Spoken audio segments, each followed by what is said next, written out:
Hindi repo में आपका स्वागत है। अच्छा, हर साल जनवरी आते ही एक सवाल सबके मन में घूमने लगता है, भाई मकर संक्रांति 14 को है या 15 को? लेकिन क्या 2026 में भी यही कंफ्यूजन रहने वाला है? चलिए आज इस उलझन को ना हमेशा हमेशा के लिए खत्म करते हैं। ये उलझन तो मतलब हर घर की कहानी है ना। कैलेंडर में कुछ लिखा है, पंडित जी कुछ और बताते हैं और मोबाइल के ऐप्स तो दोनों ही तारीखें दिखा देते हैं। सालों से चली आ रही ये छोटी सी कंफ्यूजन त्योहार के पूरे मजे में थोड़ा सा टेंशन तो डाल ही देती है। तो चलिए आज इस दुविधा की जड़ तक पहुंचते हैं और इसे हमेशा के लिए खत्म करते हैं।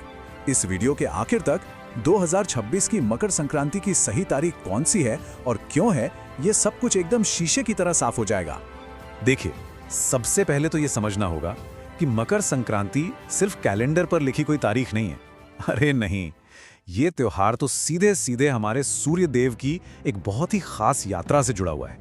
इसको ऐसे समझिए जैसे सूर्य देव एक महीने के लिए धनु राशि में आराम करने के बाद अपनी अगली मंजिल की तरफ निकल रहे हैं और उनकी अगली मंजिल है मकर राशि। तो जिस एकदम सटीक मोमेंट पर वो मकर राशि की दहलीज पर अपना पहला कदम रखते हैं ना, बस उसी पल को पूरा देश मकर संक्रांति के तौर पर मनाता है। तो अगर ये एक खगोलीय घटना है जिसका समय तय है, तो फिर तारीख पर इतनी बहस क्यों होती है? इसका जवाब छिपा है समय को नापने के दो अलग अलग तरीकों में। एक तरीका बहुत पुराना है और दूसरा एकदम नया और सटीक। देखिए, हमारे पूर्वजों के पास सूर्य सिद्धांत नाम की एक जबरदस्त प्रणाली थी। ये एक बहुत पुरानी और ज्ञानी घड़ी की तरह थी, लेकिन हजारों सालों में इस घड़ी में धीरे धीरे कुछ घंटों का अंतर आ गया है। वहीं दूसरी तरफ आज हमारे पास दृग गणित है, जो एक सुपर एक्यूरेट एटॉमिक क्लॉक की तरह है। ये सीधे आसमान को देखकर सूर्य के राशि बदलने का बिल्कुल सटीक समय बताती है और आज के ज्यादातर ज्ञानी पंडित और ज्योतिषी इसी का इस्तेमाल करते हैं। तो इन दोनों घड़ियों के हिसाब से 2026 के लिए फाइनल और बिल्कुल सही तारीख कौन सी है? चलिए अब सस्पेंस खत्म करते हैं और सीधा जवाब जानते हैं। जी हाँ, 2026 में मकर संक्रांति का पर्व 14 जनवरी को ही मनाया जाएगा। इसमें कोई अगर मगर नहीं, कोई कंफ्यूजन नहीं।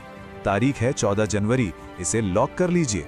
वैज्ञानिक गणना के हिसाब से सूर्यदेव मकर राशि में 14 जनवरी यानी बुधवार के दिन दोपहर को ठीक 3:13 पर प्रवेश करेंगे। और नियम ये कहता है कि अगर सूर्य का राशि बदलना सूर्यास्त से पहले हो जाए तो त्योहार उसी दिन मनाया जाता है। इसलिए दान, पुण्य, स्नान सब कुछ 14 जनवरी को ही शुभ है। पुण्य काल का मुहूर्त दोपहर 3:13 से शाम 5:45 तक रहेगा। चलिए, तारीख और समय तो हमें पता चल गया, लेकिन सूर्य की इस यात्रा का हमारी जिंदगी पर क्या असर होता है, इसका हमारे लिए क्या मतलब है?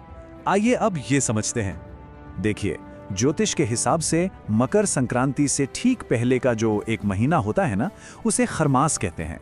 माना जाता है कि इस समय कोई भी शुभ या मांगलिक काम नहीं करना चाहिए। तो मकर संक्रांति उस खरमास के अंत का ऐलान है।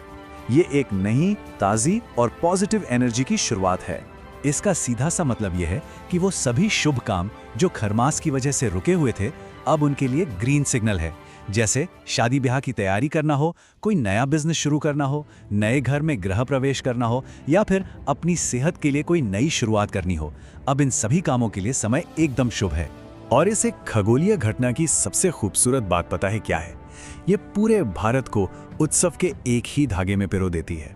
नाम भले ही अलग हो, मनाने के तरीके अलग हों, लेकिन खुशी और भावना बिल्कुल एक है। तो चलिए पूरे भारत का एक छोटा सा चक्कर लगाते हैं। पंजाब में से कहते हैं माघी, पवित्र नदियों में स्नान किया जाता है और हर तरफ मेलों की धूम मच जाती है। वहीं अगर दक्षिण भारत में जाएं तो खासकर तमिलनाडु में ये पोंगल का 4 दिनों का त्योहार बन जाता है। यहाँ नई फसल के लिए सूर्य देव को धन्यवाद दिया जाता है।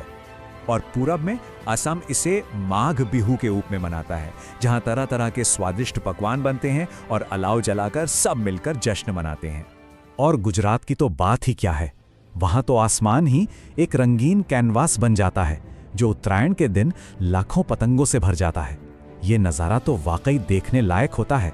एक ही सूरज, उसकी एक ही यात्रा, लेकिन उससे जुड़ी हैं करोड़ों लोगों की आस्थाएं और अनगिनत मुस्कानें।